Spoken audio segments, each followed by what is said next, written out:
Cornflour, baking powder, baking soda ছাড়া মুচমুচে কিভাবে বেগুনি বানা যায় মাত্র 2 টেবিল চিনি দিয়ে, তাই আজকে আপনাদের সাথে শেয়ার করব।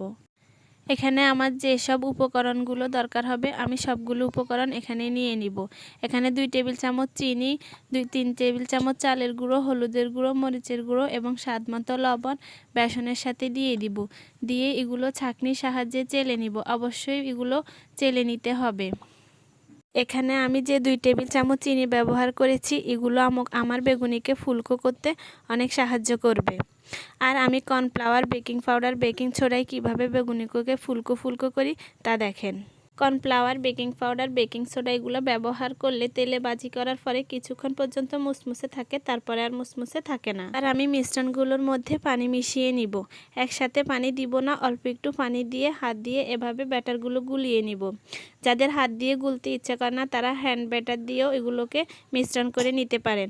আমি হাত দিয়ে সুবিধা মনে করি, তাই আমি হাত দিয়ে এভাবে মিশ্রণগুলো মিশিয়ে নিব। Flower, baking powder, baking soda দিয়ে যদি বেসন তৈরি করেন তাহলে বেগুনগুলো ভাজি করার সময় অনেক পরিমাণ তেল টানে বেগুনিতে। আমি এখানে পানিটা একবারে অ্যাড করি নাই, 2 বারে অ্যাড করে নিয়েছি। পর্যায়ে আমি ব্যাটারটাকে পিটিয়ে নিব 7 থেকে 8 মিনিট পর্যন্ত।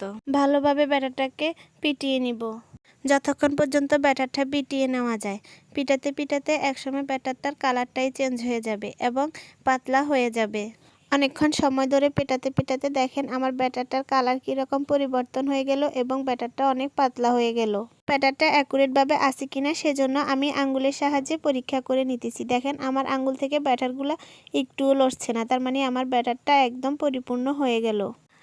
বেগুনি মুচমুচে করার জন্য লক্ষ্য রাখতে হবে বেগুনিগুলোর গায়ে যেন পানি না থাকে। বেগুনিগুলোকে ভালোভাবে কেটে পানি সরিয়ে নিতে হবে। বেগুনিগুলোকে বেসনের মধ্যে দিয়ে এপিট ওপিট করে ভালোভাবে লেগে তারপরে বাড়তি বেসনগুলো সরে গরম তেলের মধ্যে দিয়ে দিব। একে একে আমি সবগুলো বেগুনি এর মধ্যে দিয়ে দিব। দেখেন আমি কিছুই করব না, বেগুনিগুলো এমনিতেই ফুলে যাবে। বেগুনিগুলো দেওয়ার পরে আমি বেগুনিগুলোকে একটু উল্টিয়ে নিব।